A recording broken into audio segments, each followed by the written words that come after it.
Mesdames, Messieurs, bienvenue dans cette session d'information sur Monto TV. Un seul titre à la de ce jour.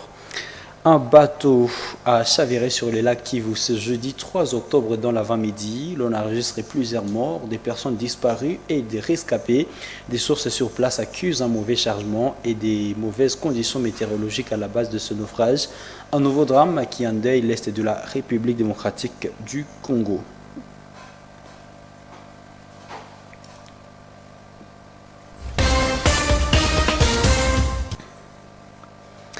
Bienvenue à toutes et à tous dans l'intégralité de ce journal. Un grave naufrage est survenu ce jeudi 3 octobre sur le lac Kivu à Goma. Un bateau dénommé Merveille des Dieux avec son bord. Plusieurs passagers a chaviré à quelques mètres du port de Kituku, à l'ouest de la ville de Goma où il devait accoster. L'on a enregistré plusieurs morts selon les sources locales. Le récit avec Manampezi Mazekeli.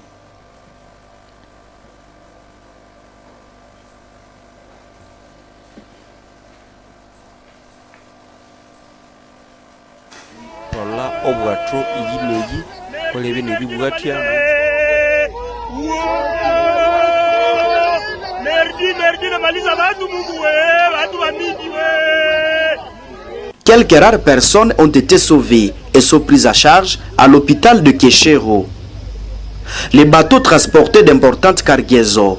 La surcharge et Eva Viola ont précipité l'accident d'après Moïse Hang, activiste pro de la démocratie et militaire de la lucha à Goma, contacté par notre rédaction. C'est jeudi 3 octobre 2024, nous venons d'enregistrer un drame lié à un naufrage d'un bateau qui venait de Minova, donc en provenance de Minova, direction Goma.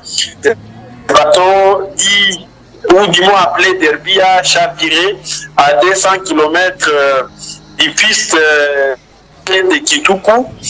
Nous enregistrons déjà beaucoup de corps qui viennent d'être repêchés, d'autres acheminés au niveau de la morgue de CBK, et c'est déjà compliqué parce que l'hôpital est déjà saturé. Il y a d'autres corps aussi qui viennent d'être acheminés auprès de l'hôpital général et un peu partout. Les téléspectateurs doivent retenir que c'est vraiment un incident de nous arriver et qui cause maintenant, en tout cas, un problème très sérieux. Je crois que les causes sont multiples. D'abord, nous avons remarqué que les bateaux étaient débordés. C'est comme si on n'a pas vraiment calculé très bien la charge de cet enjeu. En plus de ça, nous avons exactement remarqué que les marchandises qui étaient aussi émenées par ces bateaux étaient assez nombreuses, et enfin on peut donc insinuer que les services attachés à la police maritime et les militaires qui sont censés contrôler tous les flics autour du lac semblent avoir en tout cas failli à leur mission. C'est comme s'il n'y a pas eu en tout cas de travail en amont effectué dans ce sens, ce qui justifie ce qui vient d'être enregistré aujourd'hui. La majorité des passagers étaient des commerçants qui s'approvisionnaient à vivre à Minova au sud Kivu. Depuis la coupure de la route Saki-Minova à la suite de la guerre du M23, la seule voie d'usage reste le lac Kivu. Des cas de naufrage sur le lac Kivu ne sont pas rares, mais l'accident de ce mercredi souligne une fois de plus le danger inhérent à la navigation sur les eaux au pays, surtout lors des conditions météorologiques défavorables. Les communautés locales déjà éprouvées par les difficultés économiques et sociales doivent maintenant faire face à la douleur et à l'angoisse causée par cette tragédie. Le gouvernorat du Nord Kivu confirme le bilan de 23 morts et 58 survivants et des pertes matérielles.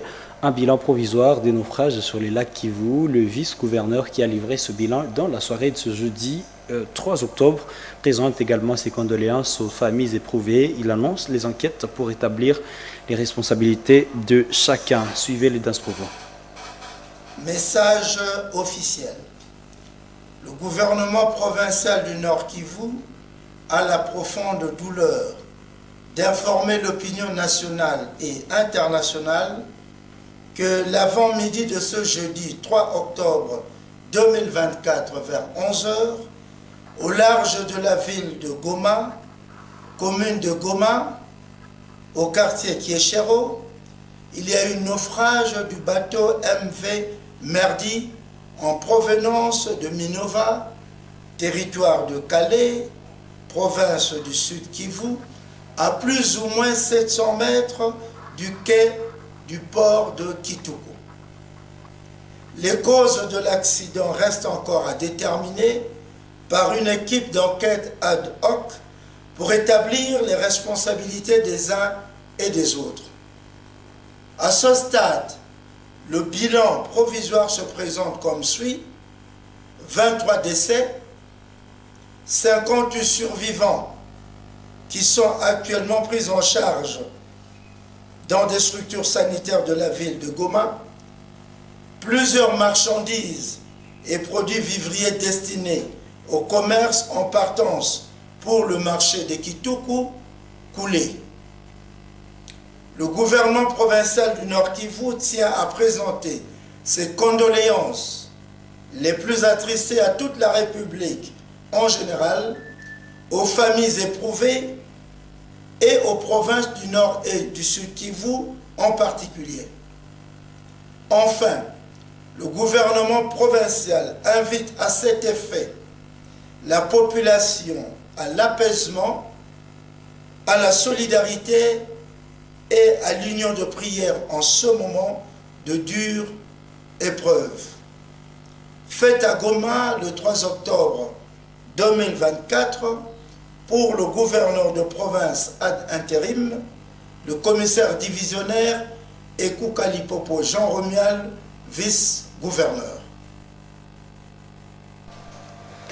La population du Nord Kivu compatit avec les familles touchées par ce naufrage, un drame de plus qui est subi la population meurtrie du Nord Kivu et du Sud Kivu. Maître Achille Kapanga, un notable de la ville de Beni, adresse ses condoléances aux familles éprouvées. Par ailleurs, il condamne la légèreté dans laquelle les vies humaines sont traitées en RDC. Il invite toutes les personnes responsables dans ce secteur de transport de prendre leurs responsabilités pour préserver les vies humaines. Isabelle Wangaimuka a sélectionné pour vous les propos de Maître Achille Kapanga. Nous sommes en train de partager la peine et la douleur avec les familles de Bukavu, de Goma, qui viennent de perdre encore une fois le leur. Là, c'est un naufrage malheureux, énième d'ailleurs, qui fait perdre aux innocents leur vie. Nous pensons qu'il est grand temps que notre gouvernement organise cet état de choses. Ce n'est pas normal. Un bateau, une pirogue qui a la capacité de prendre à son bord 20 ou 30 personnes, mais on autorise de prendre 50 ou 100. C'est dangereux. Toi, tu as la pirogue, tu as le bateau, tu connais la capacité de ton bateau, de ta pirogue. Pourquoi aller au-delà? Ça montre que tu ne cherches pas, le travail, ou bien tu ne fais pas le travail, mais tu veux seulement sacrifier les vies humaines. Et toi, je ne sais pas, commissaire, la qui serait consort, tu sais bien que ce bateau a une capacité de ne prendre autant de personnes, telle ou telle autre charge. Mais pourquoi permettre à ce que ce bateau puisse prendre une charge supérieure et causer des naufrages? Voilà pourquoi je pense que notre gouvernement a l'obligation de faire mieux, de régulariser cet état de choses pour mettre de l'ordre dans ce domaine-là. Parce que ce n'est pas normal que chaque fois on crie accident ou naufrage, non. Ce n'est pas seulement à l'est, même à l'ouest, on ne parle pas sur le fleuve. Pour ça, c'est une recommandation très importante. Loin de là, ce ne sont pas seulement les bateaux et les pirogues, et même les véhicules. Ou un véhicule qui transporte, pas, autant de tonnes. Le véhicule qui est conçu pour peut-être 10 ou 20 tonnes, il apprend 20, 30, 40, 50. Mais tout cela, les ponts sont en danger, les routes sont en danger, et même les vies humaines sont en danger. Donc c'est une recommandation parce que les ministres des Transports qui nous suivent à la charge de remettre de l'ordre dans ce domaine-là. Nouveau rebondissement dans la crise qui oppose les gestionnaires de l'Institut supérieur des techniques médicales ISTEM Butembo au corps enseignant. Les enseignants réitèrent leurs revendications, ils désavouent leur comité de gestion et exigent sa démission. Dans une déclaration sortie mercredi 2 octobre, ils informent que la crise qui secoue cette institution n'a jamais été résolue, rejetant les propos du président de la sous-conférence de l'ESU, médiateur dans ce dossier, qui avait annoncé le dénouement de cette crise en date du 9 septembre dernier. Nous vous proposons de suivre leur déclaration lue par le porte-parole du corps enseignant dans ce propos recueilli par mon Mpezi Mazekele. Le DG désavoué désencagé continue à circuler à travers les rues et avenues de Butembo. C'est ce que les enseignants de l'ISTEM Butembo qualifient d'aventure, de malhonnêteté et de ruse préméditée. Par ces gestes, il est supposé que ce DG désavoué désencagé se trouve actuellement chez lui à Kinshasa et non à Butembo. Tenant compte des avis et considérations des enseignants réunis pour la cause, les enseignants de l'ISTEM Butembo, primo, réitèrent leur mot de désaveu à Monsieur le directeur général de l'ISTEM Butembo ainsi qu'à ses 3 collaborateurs qui sont Monsieur le secrétaire général académique, Monsieur le secrétaire général administratif et Madame l'administrateur du budget, contrairement à l'interview de la sous-conférence du 19 septembre 2024 sur Moto TV, prétendant qu'il règne désormais un climat de convivialité à l'ISTEM Butembo. Secondo, maintiennent la grève sèche, excepté l'activité relative aux inscriptions de nouveaux étudiants pour l'année académique 2024-2025, activité dans laquelle les enseignants ne voudront aucunement voir la participation et l'implication du DG désavoué désencagé afin d'éviter de nouveaux détournements.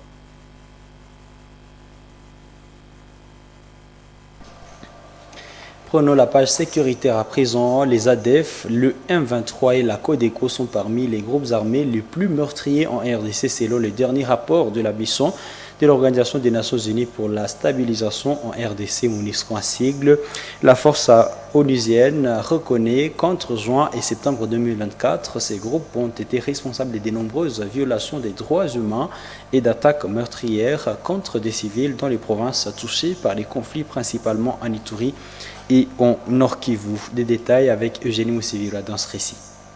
Les ADF, groupe armé ougandais actif en RDC, auraient causé le plus grand nombre de victimes. 467 civils tués, dont des femmes et des enfants. Les M23, un groupe rebelle soutenu par le Rwanda, est responsable de la mort de 71 civils, tandis que la Codeco, une milice basée en Ituri, a tué au moins 61 personnes. Les factions Maï-Maï, des groupes locaux opérant principalement dans le Nord Kivu, ont également été impliqués dans des violences et ont causé la mort de 36 civils. Le rapport met également en lumière les violations des droits humains perpétrées par les forces de sécurité congolaises, les forces armées de la République démocratique du Congo FARDC et la police nationale congolaise PNC qui sont accusées d'exécution sommaire de 346 personnes au cours de la même période. Cette montée de la violence a exacerbé la situation humanitaire déjà critique dans les régions affectées par les conflits.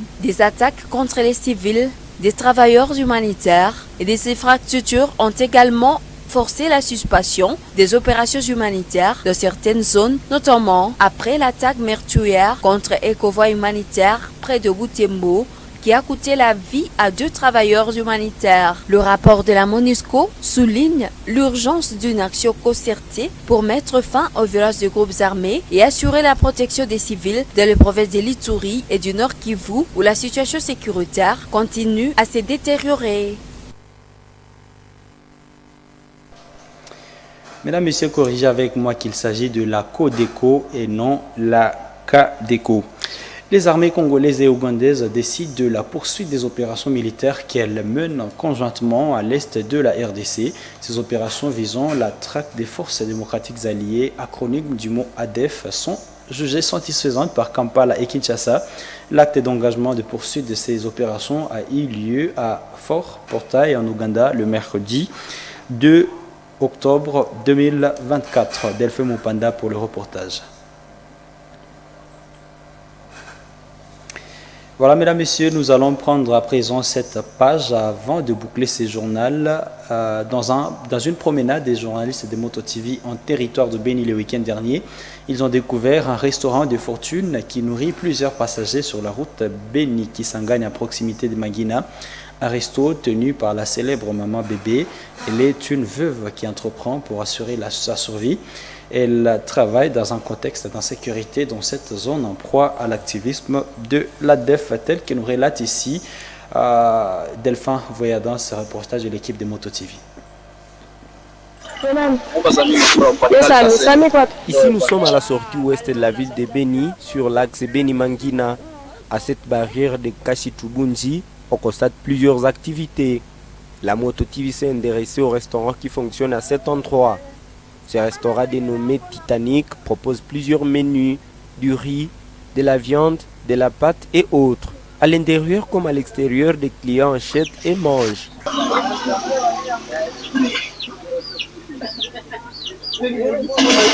La tenancière de ces restaurants s'est dit coincée par le travail au vu de la clientèle abondante constituée de passagers. La barrière est fermée à 21h. Les clients arrivent ici à partir de 21h jusqu'à 23h. Veuve, elle ne sent pas le poids du veuvage à cause de son travail qui lui procure les revenus nécessaires pour sa survie. Travaillant dans un contexte de sécurité, elle salue les efforts des services de sécurité à ramener la paix dans cette zone. Il n'y a pas de sécurité car les policiers et des soldats nous gardent. Nous dorment tard la nuit. Les clients arrivent en ces lieux et mangent jusque trop tard et cela sans inquiétude. D'habitude, je ferme les portes de mon restaurant vers 23h. Boris Bondo, un client, reconnaît le service que rend ce restaurant aux passagers. Et qu'elle est seule à ce lieu, elle prépare convenablement et pratique l'hygiène. Je loue son courage. Elle aide les passagers en provenance de beaucoup de coins. Elle aide beaucoup de passagers à calmer leur faim. Ces passagers proviennent du côté de Ozaïr en partance pour Butembo ou Beni. Ce restaurant fonctionne de 5h à 22h du lundi au dimanche.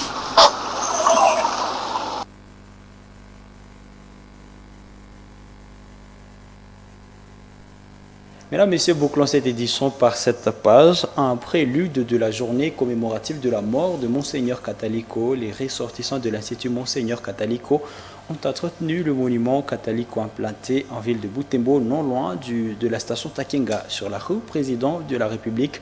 Ces jeunes ont fait savoir que cette activité vise à rendre hommage à ce pasteur, patron de leur école qu'ils ont initié, c'est dans ces cadres qu'ils ont initié cette activité. Nelly Mwengueshali a pris part à cette activité. Suivez son reportage. Anniversaire de la naissance sociale de Monseigneur Emmanuel Catalico, les jeunes ressortissants de l'Institut Monseigneur Catalico étaient visibles ici au monument implanté à l'honneur du premier évêque noir du diocèse de Butembo-Beni, non-loin de station Takenga. Ici, ils ont entretenu cet endroit pour rendre hommage au patron de leur institution. Cette famille de ressortissants de l'Institut Monseigneur Catalico renseigne que plusieurs autres activités sont prévues ce vendredi 4 septembre pour commémorer l'anniversaire du patron de leur école. Des messes d'action de grâce seront organisées dans différentes paroisses du diocèse de Butembo-Beni et une cérémonie au sein de l'Institut Monseigneur Catalico. Mesdames, Messieurs, tous les plaisirs a été pour nous de vous présenter cette édition. Merci à vous toutes et à vous tous qui l'avez regardé. Portez-vous bien, au revoir, bonne suite des temps accompagné du programme de la télévision communautaire.